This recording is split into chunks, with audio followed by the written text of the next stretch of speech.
اللہ رب محمد صلی اللہ علیہ وسلم نحن عباد محمد صلی اللہ علیہ وسلم۔ عزیزان محترم، ایک انجینئر محمد علی مرزا نامی جاہل شخص کی ایک ویڈیو کلپ جو ہے وہ دیکھنے کا اتفاق ہوا، تو اس کے اندر وہ قرآن مجید فرقان حمید کی آیت کریمہ کی تلاوت کر کے اس کے بعد خود ساختہ اپنا گھڑا ہوا ترجمہ بیان کر کے مخلوق خدا کو گمراہی کی طرف جو ہے وہ ہانک رہا ہے، گمراہی پھیلا رہا ہے۔ تو اس چیز کی ضرورت محسوس کی کہ کیوں نہ ان آیات کریمہ کا صحیح ترجمہ اور مفہوم بیان کر دیا جائے۔ وہ سورہ یونس کی آیہ نمبر 18 کی تلاوت کرتے ہوئے وہ یہ اس طرح سے بیان کرتا ہے کہ اللہ رب العزت قرآن مجید میں فرماتا ہے وَيَعْبُدُونَ مِن دُونِ اللَّهِ مَا لَا يَضُرُّهُمْ، اور وہ عبادت کرتے ہیں ان ہستیوں کی کہ جو نہ انہیں نقصان پہنچا سکیں اور نہ ہی بھلا دے سکیں۔ وَيَعْبُدُونَ مِن دُونِ اللَّهِ، اور یہ عبادت کرتے ہیں اللہ کے سوا ان ہستیوں کی مَا لَا يَضُرُّهُمْ وَلَا يَنفَعُهُمْ، جو نہ انہیں کوئی نقصان دے سکتی ہیں نہ کوئی نفع۔ اب ہستیوں کا پتہ نہیں کس لفظ کا اس نے ترجمہ کیا ہے، آیہ کریمہ میں تو کوئی ایسا لفظ نہیں ہے۔ پیچھے مشرکین کا ذکر ہے، اللہ فرماتا ہے فَمَنْ أَظْلَمُ مِمَّنِ افْتَرَىٰ عَلَى اللَّهِ كَذِبًا أَوْ كَذَّبَ بِآيَاتِهِ إِنَّهُ لَا يُفْلِحُ الْمُجْرِمُونَ، تو اس سے بڑھ کر کون ظالم ہے جو اللہ پر جھوٹ باندھے یا اس کی آیتیں جھٹلائے۔ جھوٹ باندھے کیا مطلب کہ اللہ کے ساتھ شریک ٹھہرانا، یہ اللہ پر جھوٹ باندھنا ہے، اور اللہ کی آیتیں جھٹلانا یعنی قرآن کی تکذیب کرنا ہے۔ انہ لا یفلح المجرمون، بے شک مجرموں کا بھلا نہیں ہوگا، اور یہاں مجرمون سے مراد المشرکون ہے۔ عربی تفاسیر اٹھا کے دیکھ لیجئے، کیونکہ یہ تو اردو خان ہے، اردو ترجمے پڑھ کر ٹامک ٹوئیاں مارتا ہے، اس کو الف بے علم کی تو آتی نہیں، علم کی عین سے واقف نہیں ہے، تو سامنے اپنے کم علم لوگوں کو، بھولے بھالے لوگوں کو، کچھ لوگوں کو بٹھا کر چار دیواری کے اندر اور جناب اپنی جہالت کی دھاک بٹھا رہا ہے ان پر۔ تو بیچارہ اگر علم حاصل کر لیتا کوئی چند دن، بلکہ چند دن میں تو نہیں آتا، لمبا عرصہ زانوئے تلمذ علماء کرام کی بارگاہ میں بیٹھ کر طے کرتا، کوئی صرف و نحو سے واقفیت ہوتی، کوئی علم معانی بیان بدیع کس کو آتے، کوئی یعنی کہ تمام مبتدی جو علوم ہیں جو کہ قرآن مجید کی فہم کے لیے ضروری ہیں، وہ جب تک نہ آئیں تو کیسے پتہ چلے گا کہ یہاں پر آیہ قرآنی سے مراد کیا ہے، اس کا مطلب کیا ہے، معنی کیا ہے، مفہوم کیا ہے، مراد الہی کیا ہے، منشاء الہی اس آیہ کریمہ سے کیا ہے، یہاں مراد کون ہے۔ جب تک عربی تفاسیر نہیں پڑھے، احادیث نہیں پڑھے، تو کس طرح اس سے جو ہے آگہی حاصل ہو سکتی ہے۔ تو بہرحال مشرکون کی یعنی پیچھے مشرکین کا ذکر ہوا، اور اس کے بعد ہے اور وہ لوگ عبادت کرتے ہیں اللہ کے سوا ایسی چیز کی کہ جو نہ انہیں نقصان پہنچا سکے اور نہ ہی انہیں نفع دے، اور وہ لوگ یہ کہتے ہیں ہؤلاء شفعاؤنا عند اللہ، کہ یہ اللہ کے ہاں ہمارے سفارشی ہیں۔ مراد کیا ہے؟ وہ بت جن کی وہ پوجا کرتے تھے، یا سورج چاند تارے جن کی وہ مشرکین پوجا کرتے تھے۔ تو یہ بتوں کے بارے میں، مشرکین کے بارے میں آیہ کریمہ نازل ہوئی ہے، اور یہ اسے اٹھا کر جو ہے وہ جان بوجھ کر اندر ملاوٹ کرتے ہوئے ہستیوں کا لفظ ڈال کر اس سے انبیاء اور اولیاء کرام جو ہے وہ مراد لے رہا ہے، اور لوگوں کو یہ باور کرا رہا ہے کہ انبیاء کرام اور اولیاء کرام یہاں پر مراد ہیں، کہ لوگ آج ان کے مزارات پر جاتے ہیں، برکت حاصل کرتے ہیں، یا وہاں جا کر دعائیں کرتے ہیں اللہ کی بارگاہ میں ان کا وسیلہ پیش کر کے، تو کہتا ہے یہ شرک ہے۔ آگے آیہ کریمہ قُلْ أَتُنَبِّئُونَ اللَّهَ بِمَا لَا يَعْلَمُ فِي السَّمَاوَاتِ وَلَا فِي الْأَرْضِ، تم فرماؤ کہ اللہ کو وہ بات بتاتے ہو جو کہ اللہ کے علم میں بھی نہیں ہے۔ قُلْ أَتُنَبِّئُونَ اللَّهَ بِمَا لَا يَعْلَمُ فِي السَّمَاوَاتِ وَلَا فِي الْأَرْضِ، کیا تم اللہ کو وہ بات بتا رہے ہو کہ جو اللہ کے علم میں بھی نہیں ہے، نہ آسمانوں میں اور نہ زمین کے اندر۔ ہائے ہائے ہائے ہائے۔ ترجمہ یہ ہے کہ تم فرماؤ کہ اللہ کو وہ بات بتاتے ہو جو اس کے علم میں نہ آسمانوں میں ہے نہ زمین میں ہے، سبحانہ و تعالی عما یشرکون، اسے پاکی ہے، یعنی وہ پاک ہے اور بلند و بالا ہے اس سے کہ جس سے وہ شرک کرتے ہیں، اس بات سے اللہ رب العالمین پاک ہے۔ اب یہ شخص جو ہے قرآن مجید فرقان حمید کی تشریح کیسے کر رہا ہے، ترجمہ کیسے بیان کر رہا ہے؟ ایک تو اس نے لفظ ہستیاں اندر ڈال دیا کہ وہ عبادت کرتے ہیں ان ہستیوں کی، اور یہ عبادت کرتے ہیں اللہ کے سوا ان ہستیوں کی۔ کسی عربی تفسیر کے اندر آپ یہ لفظ جو ہے وہ نہیں دکھا سکتے یا نہیں وہاں پائیں گے کہ وہاں ہستیاں لکھا ہو۔ جہاں بھی آپ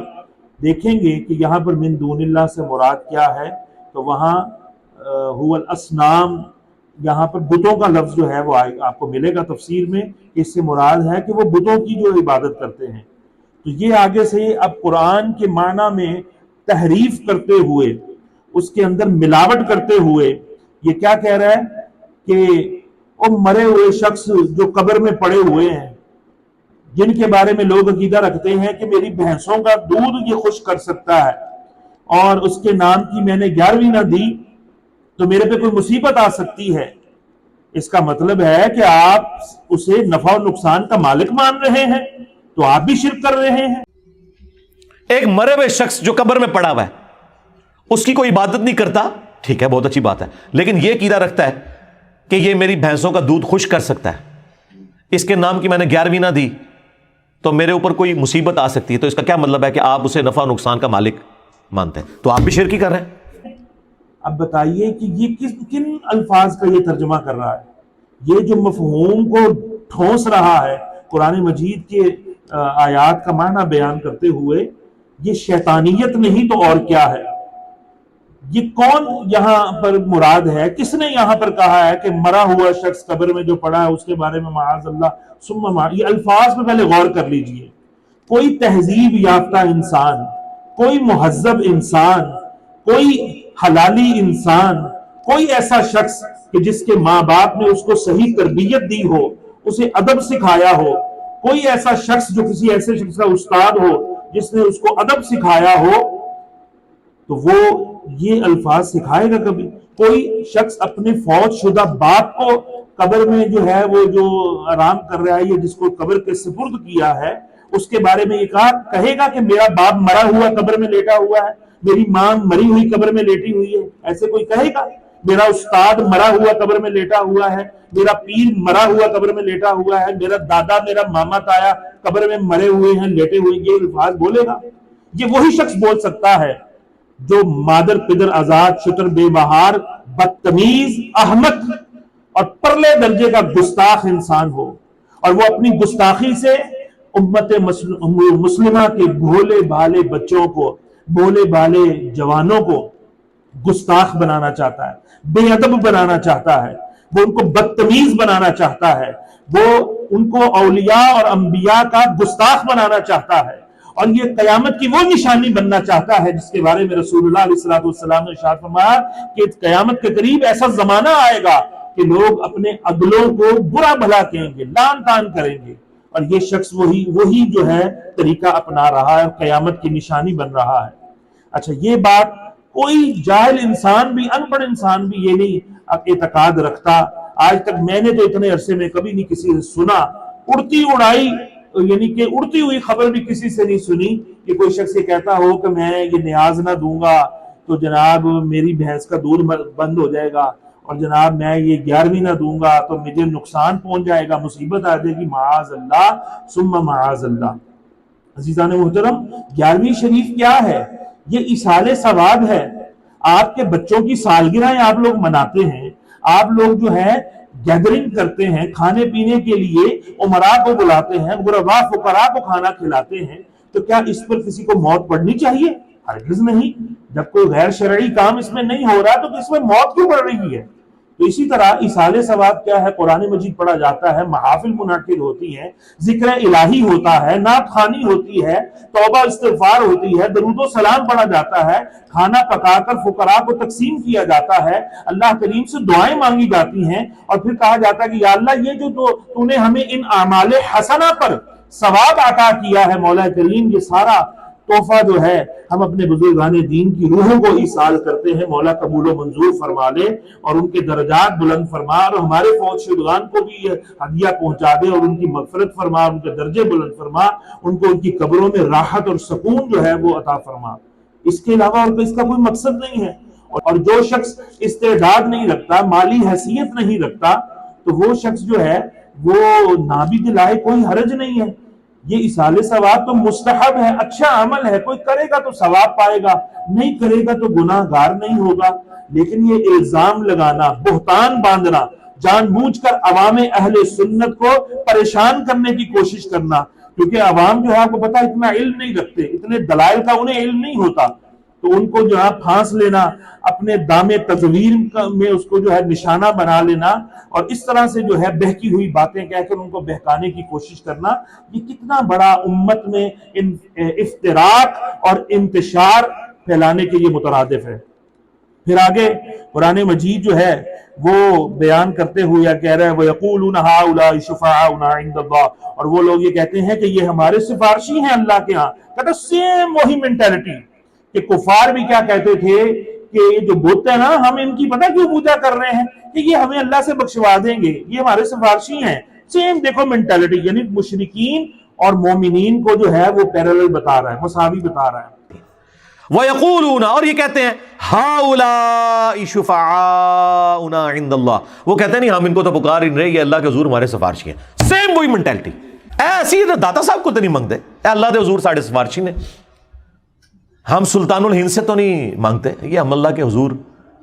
انہیں اپنا سفارشی مانتے ہیں۔ اور اس کمبخت کو یہ نہیں پتا کہ بخاری شریف میں حضرت عبداللہ ابن عمر رضی اللہ تعالی عنہما سے یہ روایت ہے جو بیان کیے امام بخاری نے، ایسے مفہوم ہے اس کا میں عرض کر رہا ہوں کہ ایسے لوگ ہوں گے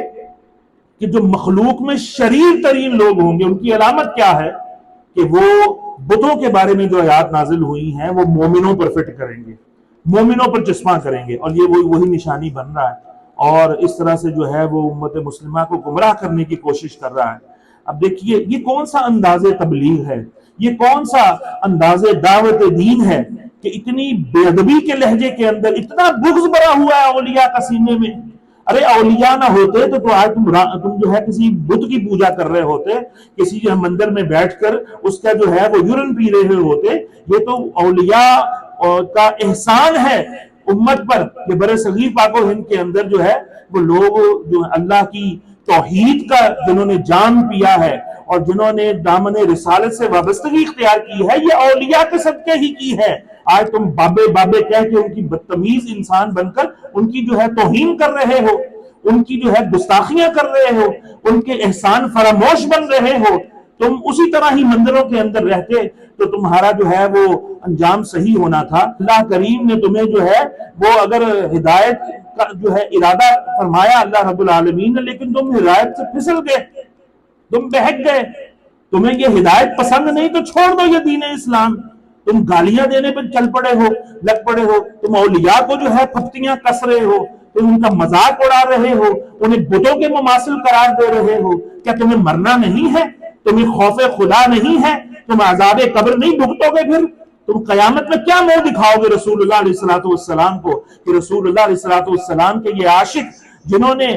تن من دھن قربان کر دیا، جنہوں نے چپے چپے میں زمین کے تبلیغ کی اور اس طرح سے جو ہے دامن اسلام سے لوگوں کو وابستہ کیا ہے، تم آج ان پر جو ہے اعتراضات کر رہے ہو، ان پر پھپتیاں کس رہے ہو، اور عجیب و غریب قسم کی جو توہینیں انہیں عوام کو سکھانے کی کوشش کر رہے ہو، ان کا گستاخ بنا رہے ہو۔ ڈرو، خدا سے ڈرو، اللہ کے قہر سے ڈرو۔ جناب آگے آیت بیان کر کہتا جی اس کا جواب اللہ نے اس انداز میں دیا ہے کہ اگر ہم یہ جواب دیتے تو کہتے کہ کتنی گستاخانہ بات کر رہے ہو۔ سرکار پھر اس کا جواب اللہ تعالیٰ نے جس انداز میں دیا ہے نا، وہ ایسا انداز ہے کہ اگر ہم خود سے دیتے تو یہ کہتے کتنی گستاخانہ بات کر رہے ہو۔ یعنی جو اللہ نے آیت کریمہ میں کفار کا جو جواب دیا ہے، کہتا ہے یہ اتنی گستاخانہ بات ہے کہ اللہ ہی کر سکتا ہے، ہم کرتے تو ہمیں تو اتنی بڑی بات کرنی تھی، معاذ اللہ ثم معاذ اللہ۔ اللہ رب العالمین کے بارے میں اس طرح کی بات کرنا، یعنی یہ کہہ کر کہ جناب اپنے آپ کو بڑا سوفسٹیکیٹڈ بتا رہا ہے کہ جناب یہ ہم نے تو کوئی نہیں بات کی، یہ تو بات کی ہے تو اللہ نے بات کی ہے، ہم نے نہیں کی ہے یہ بات۔ یہ کتنی عجیب بات ہے، یہ کیا انداز ہے، اپنے رب کے بارے میں بھی باقی اور منہ پھٹ بننا سکھا رہے ہو لوگوں کو۔ تف ہے تمہاری عقل پر، تف ہے تمہارے علم پر، نہ جانے کہاں کالے لفظوں کو رٹتے رہے ہو۔ اللہ تمہیں ہدایت عطا فرمائے۔ اور جناب کہہ رہا ہے کہ اللہ فرماتا ہے قُلْ أَتُنَبِّئُونَ اللَّهَ بِمَا لَا يَعْلَمُ فِي السَّمَاوَاتِ وَلَا فِي الْأَرْضِ، کیا تم اللہ کو وہ بات بتا رہے ہو جو اللہ کے علم میں بھی نہیں ہے؟ اللہ کو تو پتہ ہی نہیں ہے کوئی داتا صاحب بھی ہے، میں نے تو کسی کو داتا نہیں بنایا ہوا جو میرے بہار پر کل کو سفارشی ہوگا۔ قل اتنبئون اللہ بما لا يعلم فی السماوات ولا فی الارض، کیا تم اللہ کو وہ بات بتا رہے ہو کہ جو اللہ کے علم میں بھی نہیں ہے، نہ آسمانوں میں اور نہ زمین کے اندر؟ ہائے ہائے ہائے ہائے، اللہ کے علم میں تو کوئی بات ایسی ہے ہی نہیں کہ نہ ہو۔ اللہ تعالیٰ دیکھیں غصے کا اظہار، اللہ کہہ رہا ہے کہ منو پہ دس دیو کہ اس سفارشی نے میرے حضور میں مقرر کیتے، منو تو کوئی نہیں پتا کہ میں کوئی بندہ مقرر کیتا ہوا ہے۔ ہائے ہائے ہائے، اللہ کو تو پتہ ہی نہیں ہے کہ کوئی داتا صاحب بھی ہیں۔ اللہ کہہ رہا ہے میرے علم میں تو کوئی نہیں کہ میں نے کسی کو داتا بنایا ہو کہ میرے بہاف کے اوپر وہ سفارشی ہوگا۔ معاذ اللہ ثم معاذ اللہ، یہ باتیں درمیان میں کدھر سے آ گئی؟ یہ قرآن مجید میں یہ لکھا ہوا ہے جو تم آگے قرآن رکھ کر لوگوں کو گمراہ کر رہے ہو؟ کتنی عجیب بات ہے۔ عزیزان محترم، یہ اسی لیے کہا گیا کہ دین جس سے سیکھنا ہے نا، پہلے اس کا ایمان چیک کر لو، اس کا عقیدہ چیک کر لو کہ کس سے دین لے رہے ہو، ایویں نہ ہر کسی کو استاد بناتے رہو۔ ہماری بھی عوام علم سے پہلے دور رہتی ہے، اور ایسا کوئی جوکر آ جائے میڈیا کے اوپر تو جناب 1.5 منٹ کے اندر اپنا عقیدہ جو ہے بدل لیتے ہیں۔ یہ آپ کی پختگی ہوگی؟ ہرگز نہیں۔ میں امید رکھتا ہوں کہ آپ ایسے گمراہوں سے، کم علموں سے، جاہلوں سے، جن کی ڈومین ہی نہیں ہے یہ، جنہوں نے علم دین پہ کوئی وقت ہی نہیں لگایا، صرف گمراہی سیکھنے میں، اور جناب انہوں نے وقت صرف کیا ہے، کبھی کوئی مسلک، کبھی کوئی مسلک، کبھی کوئی مسلک، کبھی کسی جناب ڈھیر پر لومڑ بن کے بیٹھ گئے، کبھی کسی جو ہے ڈھیر پر بیٹھ گئے، کبھی کہیں گدھ بن کر پہنچ گئے، جہاں سے مال چنگا چوکھا ملا وہاں سے ہڑپ کیا، ادھیڑا، اپنی جیبیں گرم کی اور جناب آگے چل پڑے۔ یہ اس طرح کے لوگ ہوتے ہیں، بازاری قسم کے لوگ۔ تو آپ جو ہیں، جو مجھے سن رہے ہیں، آپ کو یہ میرے اندر یہ درد ہے، یہ کڑن ہے جو ہے باہر نکال رہا ہوں، اور پھر بھی بڑی کوشش کر رہا ہوں کہ کوئی ایسی بات نہ ہو جو ہے وہ زیادہ سخت ہو جائے۔ تو اللہ رب العالمین کے بارے میں اس طرح کا انداز اختیار کرنا، اللہ کے قرآن کی تبلیغ سے انداز میں کرنا، کتنی حیرانگی والی بات ہے۔ تو سبحانہ و تعالی عما یشرکون، پاک ہے وہ اور وہ بلند و بالا ہے اس سے وہ جو شرک کرتے ہیں۔ اور مشرکو، اللہ کو کوئی فرق نہیں پڑتا جو تم نے یہ غلیظ عقیدے وابستہ کر دیے ہیں ہستیوں کے ساتھ۔ سبحانہ و تعالی عما یشرکون، پاک ہے وہ ہستی، بہت بلند ہے ہر اس شرک سے جو لوگ اس کی طرف منسوب کرتے ہیں۔ مشرکو، اللہ کو کوئی فرق نہیں پڑتا یہ جو تم نے غلیظ عقیدے وابستہ کر دیے ہیں اور ہستیوں کے ساتھ، اللہ کو اس سے کوئی فرق نہیں پڑتا۔ ثم معاذ اللہ، کوئی اس کو پکڑنے والا نہیں، کوئی اس کو لگام دینے والا نہیں ہے کہ یہ کس آیت کا تم یہ ترجمہ کر رہے ہو، یہ تمہیں کس نے مینڈیٹ دیا ہے کہ تم آ کر یوٹیوب پر بیٹھ کر اور جناب آ کر اس طرح کے ترجمے اپنے سے بنا کر معاذ اللہ ثم معاذ اللہ جو مرضی بولتے رہو اور بک بک کرتے رہو۔ ہماری تمام اداروں سے جو کہ اس چیز کو کنٹرول کرتے ہیں، ان سے اپیل ہے کہ اس کی جو ہے اس کو لگام ڈالی جائے، اس کی گرفت کی جائے۔ اس طرح سے تو ہر بندہ اٹھ کر جو ہے جو مرضی اس کے منہ میں آئے اور بول دے، اور جو مرضی آزادی رائے کے نام پر جیسا مرضی وہ کام کرتا رہے، تو ہرگز ایسا جو ہے یہ چیز درست نہیں ہے۔ ہمارے ملکی امن کے لحاظ سے، ہمارے حالات کے لحاظ سے پہلے ہی ہم فسادات کا شکار ہیں۔ تو وہ لوگ جو سرٹیفائیڈ ہیں، جنہوں نے کہیں صحیح جگہ سے جو پراپر علم حاصل کیا ہے، جن کے پاس ڈگری ہے کہ یہ کام کریں اور یہ فریضہ انجام دیں۔ ایسا ہی ساری زندگی کوئی پینچر لگاتا رہا تو وہ آ کے قرآن کھول کے بیٹھ گیا سامنے کوئی جناب کوئی مونچھیں کاٹتا رہا، کسی کی ٹنیں کرتا رہا، وہ آ کے جناب عالم بن کے بیٹھ جائے، اپنی فیلڈ میں تو کوئی مار نہ سکے وہ، اور ان کو مل گیا بڑا ہی آسان ہدف جی کہ دین قرآن لے کے بیٹھ جاؤ اور دین کی فیلڈ کے اندر ڈڈو بن کے آ جاؤ، اور چھلانگے مار کے کبھی اچھل کر جو ہے ہم بین الاقوامی جو لوگ ہیں اسلام کے جو خلاف ہیں، جو قوتیں، ان سے مال لے کر درپردہ جو ہے ہم اس طرح سے مسلمانوں کے درمیان انتشار اور افتراق کو جو ہے ہوا دیں، یہ اس کی قطعی اجازت نہیں ہونی چاہیے۔ تو اللہ رب العالمین سننے والوں کو ہدایت عطا فرمائے اور ایسے گمراہوں کی گمراہی سے محفوظ فرمائے۔ وآخر دعوایا ان الحمد للہ رب العالمین۔